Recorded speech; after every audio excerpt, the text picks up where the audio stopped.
Doctor अभिलाषा सहायक आचार्य, श्री कल्याण राजकीय कन्या महाविद्यालय सीकर। आज अपन सल्तनत कालीन सांस्कृतिक समन्वय टॉपिक पर चर्चा करेंगे। तो वैसे नज़र डालें तो भारत में 13वीं सदी से 15वीं शताब्दी तक का जो समय है वो दिल्ली सल्तनत के नाम से सुविदित है। और इस काल में क्रमशः 3 महत्वपूर्ण वंशों का शासन रहा, जिसमें है मामलुक वंश, जिसका शासनकाल रहा 1206 ईस्वी से 1290 ईस्वी। उसके बाद है खिलजी वंश 1290 ईस्वी से 1320 ईस्वी, और तुगलक वंश 1320 से 1413 ईस्वी। तो ये जो ममलूक, खिलजी और तुगलक वंश है, यह दिल्ली सल्तनत के उत्कर्ष और पतन की साक्षी रही। और इस काल में भारत में एक नए धर्म, नए समुदाय एवं नवीन संस्कृति ने स्थायी रूप से प्रवेश किया। इस्लाम के अनुयायी अरब, तुर्क, ईरानी आदि कई समूह ऐसे थे, किंतु उनकी संस्कृति को सामान्यतः ईरानी या पर्शियन संस्कृति का नाम दिया गया। और ये जो 3 शताब्दी का जो ये काल है, इसे पर्शियन और भारतीय संस्कृति में अंतःक्रिया होती रही और दोनों सभ्यताओं एवं संस्कृतियों के सम्मिश्रण से एक नवीन संस्कृति का उदय हुआ, जिसको इंडो पर्शियन या भारत फारसी संस्कृति भी कहते हैं। और दिल्ली सुल्तानों के इस काल में भारत फारसी संस्कृति का अभ्युदय कैसे और किन परिस्थितियों में हुआ, इसका अपन अध्ययन करेंगे। जैसे भाषा के माध्यम से, साहित्य के माध्यम से, कला एवं सामाजिक जीवन के परिप्रेक्ष्य में अपन इसको देखेंगे। तो पहले भाषा एवं साहित्य की दृष्टि से देखेंगे तो दिल्ली सुल्तानों का जो काल है वो भाषा एवं साहित्य के नवीकरण का काल था। और यद्यपि कतिपय विद्वानों ने दिल्ली सल्तनत को साहित्यिक प्रगति से रहित भी बताया है, किंतु अधिकांश विद्वान मानते हैं कि इस काल में इस क्षेत्र में भी विकास एवं प्रगति हुई। तो इस काल में वैसे फारसी एवं संस्कृत भाषा के अतिरिक्त हिंदी एवं अन्य जो सभी प्रांतीय जो या स्थानीय भाषा थी, उनमें भी साहित्यिक कृतियाँ लिखी गई। तो एक तरफ जहाँ फारसी साहित्य धार्मिक कट्टरता के प्रभाव में था, तो दूसरी तरफ जो संस्कृत साहित्य था उसमें मौलिकता का अभाव था। इस काल में संस्कृत साहित्य के मूल ग्रंथ नहीं लिखे गए, अपितु अधिकांश जो पुस्तकें थी वो प्राचीन ग्रंथों की पुनरावृत्ति या उन पर लिखी गई टीकाएं अथवा प्राचीन गाथाओं को आधार मानकर ही संस्कृत की पुस्तकें लिखी गई। इस युग की मुख्य विशेषता एक ये भी थी कि विभिन्न प्रादेशिक भाषाओं जैसे हिंदी, राजस्थानी, गुजराती, पंजाबी आदि के लिए भी आधार तैयार करना था। तो एक तरफ जहाँ जो दिल्ली सल्तनत के सुल्तान थे उन्होंने फारसी भाषा को तवज्जो दी और उसका विकास हुआ, वहीं दूसरी तरफ भक्ति आंदोलन के संतों ने भारतीय भाषाओं के विकास का मार्ग प्रशस्त किया और इन दोनों के सम्मिलित प्रयासों से इंडो पर्शियन संस्कृति का उदय हुआ। तो ये तो था भाषा की दृष्टि से। अब साहित्य की दृष्टि से देखें तो जो तुर्की सुल्तान थे वो फारसी साहित्य में विशेष रुचि रखते थे और दिल्ली सल्तनत के सुल्तानों ने भी विभिन्न विद्वानों को राजाश्रय प्रदान करके फारसी साहित्य की प्रगति में विशेष योगदान दिया। जैसे इल्तुतमिश के काल में मिनहाज उस सिराज, अबू बकर बिन, मोहम्मद रूहानी, ताजुद्दीन दबीर एवं नूरुद्दीन मोहम्मद जैसे विद्वान हुए। और नूरुद्दीन मोहम्मद ने लुबाब उल उबाब की रचना इसी समय की थी। इसी तरह सुल्तान बलबन और अलाउद्दीन खिलजी के समय में भी जब मंगोल आक्रमण हो रहे थे, तो मंगोल आक्रमणों से भयभीत होकर अनेक विदेशी मुसलमान जो विद्वान थे वो भारत आ गए और जिसके कारण दिल्ली सल्तनत के समय दिल्ली फारसी साहित्य का एक मुख्य केंद्र बन गया। बलबन का जो पुत्र था मोहम्मद, वो विद्वानों का संरक्षक था। उसने अपने समकालीन विद्वान अमीर खुसरो तथा मीर हसन देहलवी को संरक्षण प्रदान किया था और अमीर खुसरो ने अपनी कविताओं में हिंदी शब्दों का भी प्रयोग प्रारंभ किया। तो खुसरो को फारसी साहित्य के कवियों में श्रेष्ठतम स्थान प्राप्त है और उसकी बहुत सी कृतियाँ हैं, जिसमें से उसके मुख्य ग्रंथ हैं कीरान उस सदैन, खजाइन उल फुतूह है, नूह सिपहर, आशिक देवल रानी, खिजर खां एवं तुगलक नामा। ये उनके प्रमुख ग्रंथ हैं। और मोहम्मद बिन तुगलक के समय में बदरुद्दीन मोहम्मद फारसी का श्रेष्ठ कवि था। इसी तरह फिर लोदी शासकों ने भी विद्वानों को संरक्षण दिया और सिकंदर लोदी स्वयं कविता लिखने में रुचि रखता था।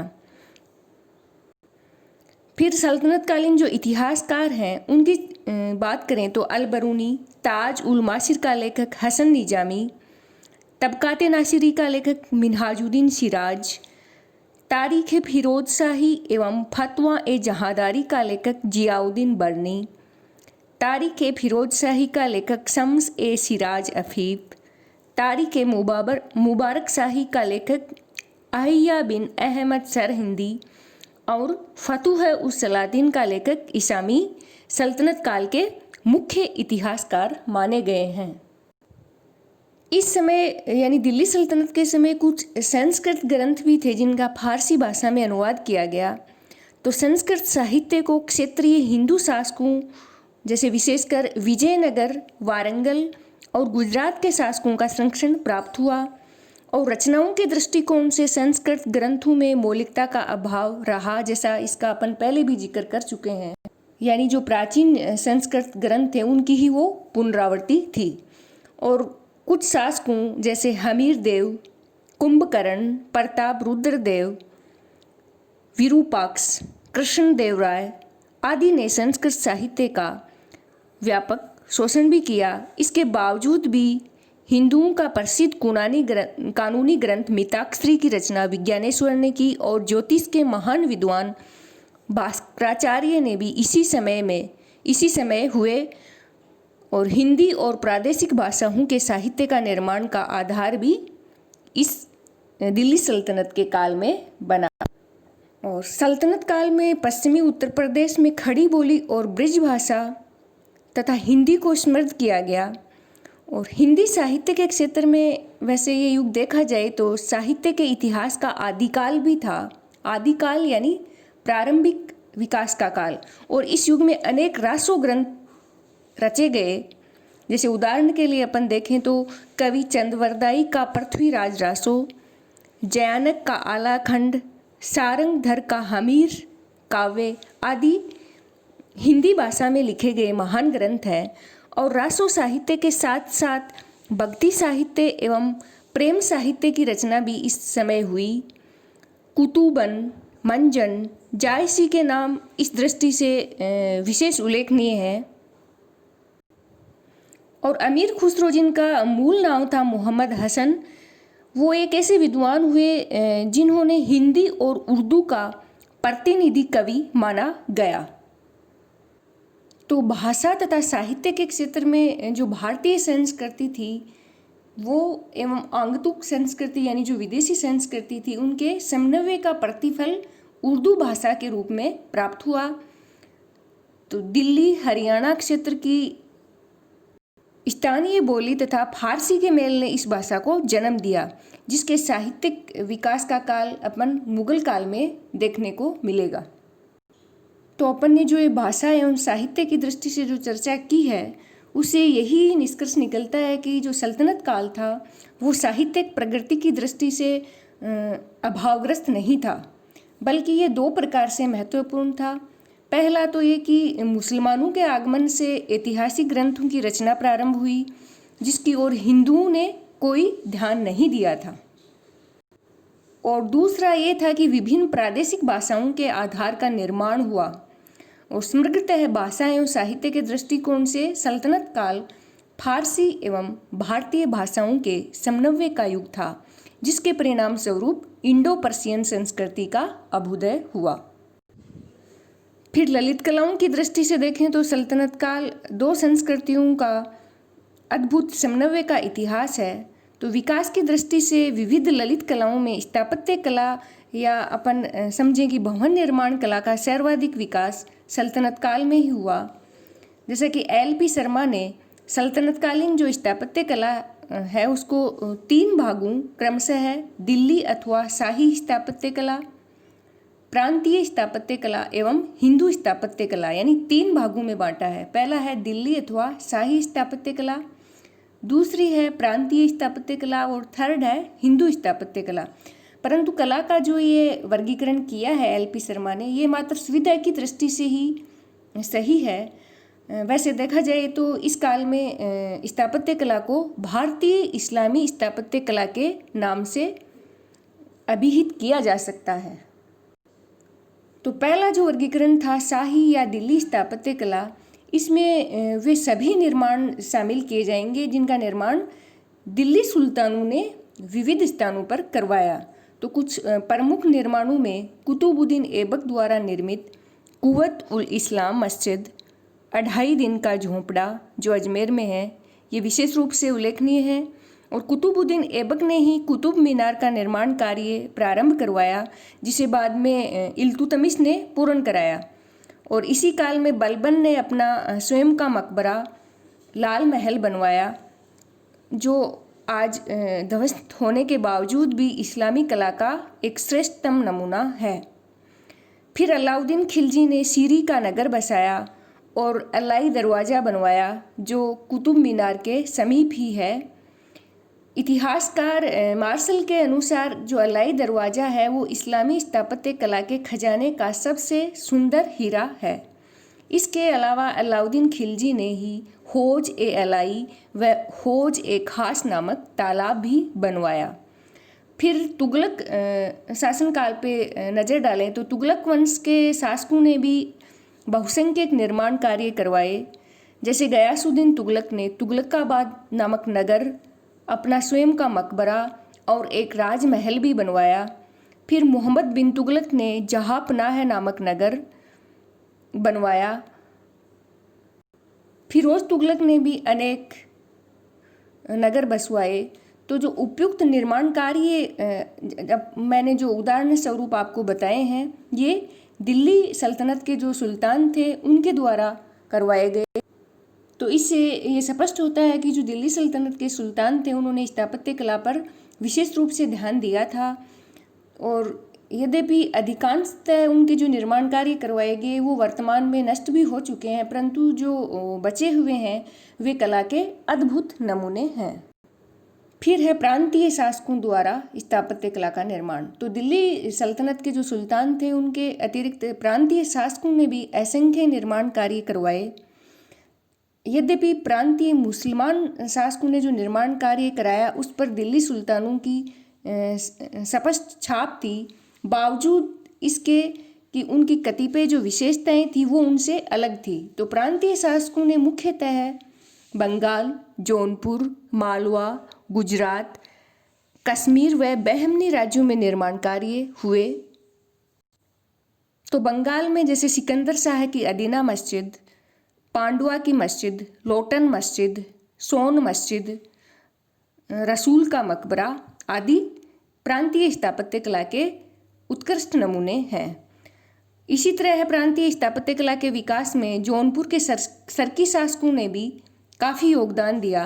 तो दिल्ली सल्तनत के काल में जौनपुर में इब्राहिम बारबक का महल, अटाला मस्जिद, जामी मस्जिद, झंझरी मस्जिद आदि निर्माण कार्य सरकी वंश के शासकों द्वारा किए गए। और इस काल में गुजरात में निर्मित स्थापत्य में अहमदाबाद की जामा मस्जिद भी उल्लेखनीय है। फिर बहमनी राज्यों एवं कश्मीर में हिंदू व मुस्लिम स्थापत्य कला का समन्वय हुआ। तो कश्मीर में है मंदनी का मकबरा, श्रीनगर की जामा मस्जिद। फिर बहमनी राज्य में है जैसे गुलबर्गा और बीदर की मस्जिद और मोहम्मद आदिल शाह का मकबरा, मोहम्मद गावा का स्कूल आदि उल्लेखनीय है। तो ये था प्रांतीय स्थापत्य कला। फिर जो एल.पी. शर्मा जी ने जो वर्गीकरण किया उसमें जो तीसरा है वो है हिंदू स्थापत्य कला। तो दिल्ली सल्तनत काल में हिंदू स्थापत्य कला का भी काफ़ी विकास हुआ, परंतु वैसे देखा जाए तो जो ये हिंदू स्थापत्य कला का विकास है यह प्रक्रिया वहीं तक सीमित रही जहां हिंदू शासक अपनी राजनीतिक स्वतंत्रता सुरक्षित रख सके, यानी जो दिल्ली सल्तनत द्वारा विजित नहीं किए गए। तो हिंदू स्थापत्य कला के नमूने मुख्यतः राजस्थान व विजयनगर में मिलेंगे। तो मेवाड़ के जो महाराणा कुंभा हैं, उन्होंने कुंभलगढ़ का किला, चित्तौड़ का कीर्ति या जय शतम बनवाया। और विजयनगर साम्राज्य में इस काल में गोपुरम बनाने की कला का विकास हुआ। गोपुरम मंदिर के प्रवेश द्वार के ऊपर बनवाया गया गुंबद होता था, उसे क्या कहते थे? गोपुरम। तो विजयनगर में कृष्णदेव राय ने विठल स्वामी का मंदिर बनवाया, जिसकी गणना दक्षिण भारत की इमारतों में श्रेष्ठता से की जाती है। तो दिल्ली तथा प्रांतीय राज्यों के सुल्तानों द्वारा निर्मित इन भवनों में जहां एक और गुंबदाकार छत व मेहराब दरवाजे हैं और सुलेख के द्वारा सजावट तथा मीनारें हैं, तो ये तो इस्लामी स्थापत्य की विशेषताएं हैं। वहीं दूसरी ओर इनमें हिंदू या भारतीय स्थापत्य कला की विशेषताएं भी दृष्टिगोचर होती हैं। तो भारतीय तथा फारसी स्थापत्य का जो ये समन्वय है, वो एक नवीन भारत ईरानी स्थापत्य शैली को जन्म देता है और इस समन्वय के परिणाम ही सल्तनतकालीन सांस्कृतिक समन्वय था। तो सल्तनत काल में कला की दृष्टि से देखें तो संगीत कला व चित्रकला का भी इंडो पर्शियन सम्मिश्रण देखने को मिलेगा। तो वैसे तो इस्लाम धर्म में क्या था, संगीत कला वर्जित है, परंतु फिर भी बलबन, मोहम्मद तुगलक जैसे सुल्तानों ने इस ओर ध्यान दिया और अलाउद्दीन खिलजी ने भी अमीर खुसरो को संरक्षण प्रदान किया था। अमीर खुसरो ने भारतीय व पर्शियन रागों का सुंदर सम्मिश्रण भी किया और अनेक नवीन राग शैलियों को जन्म दिया। सांस्कृतिक समन्वय की तरह सामाजिक एवं धार्मिक क्षेत्र में भी समन्वय की प्रक्रिया कार्य कर रही थी। जैसे इस प्रक्रिया का परिणाम ये हुआ कि तुर्कों द्वारा खान पान और वेशभूषा की जो स्थानीय आदतें थी उनको, या आदतें मान लो, या जो रीति रिवाज है उनको स्वीकार किया गया। वहीं दूसरी ओर स्थानीय लोगों यानी जो भारतीय जनता थी, उन्होंने भी विदेशियों की कुछ आदतें या उनके रिवाजों को अपनाया। वहीं धर्म के क्षेत्र में भी सूफियों और संतों के द्वारा सांप्रदायिक सौहार्द की लहर उत्पन्न की गई। पीर, शेख, गुरु आदि के रूप में सामान्य पूज्यों की स्थापना हुई, जिसका हिंदू तथा मुस्लिम जनता दोनों ने सम्मान किया। और राजनीति के धरातल पर भी परस्पर जो बटे हुए लोग थे, वो धर्म के धरातल पर आकर एक होने लगे। तो जनता में जो भेद की प्रवृत्ति थी, वो एकजुटता की प्रवृत्ति लेने लगी। तो ये थी जो सल्तनतकालीन सांस्कृतिक समन्वय पर अपनी चर्चा। तो उसमें अपन देखें तो जो ये समन्वित संस्कृति एवं सभ्यता थी, इसका जो विकास था वो निर्विरोध नहीं हो सका। यानी कुछ जनता का जो अंश था, उन्होंने इसका विरोध भी किया, क्योंकि हिंदू व मुसलमान दोनों ही समुदायों में ऐसे विशिष्ट एवं निहित स्वार्थ मौजूद थे जिनका हित दोनों समुदायों में एक दूसरे से अलग रखने में ही था। तो उन्होंने संकीर्णता एवं अलगाववाद को बनाए रखने तथा बढ़ाने का पूरा प्रयास किया और एक सीमा तक उसमें वो सफल भी रहे। लेकिन कालांतर में अपन जब मुगल काल में महान सम्राट अकबर के बारे में देखेंगे, तो अकबर ने एक बार पुनः भारत के राजनीतिक, सामाजिक एवं सांस्कृतिक समन्वय का मार्ग प्रशस्त किया और एकता के सूत्र में बंधे एक नए भारत का जन्म हुआ।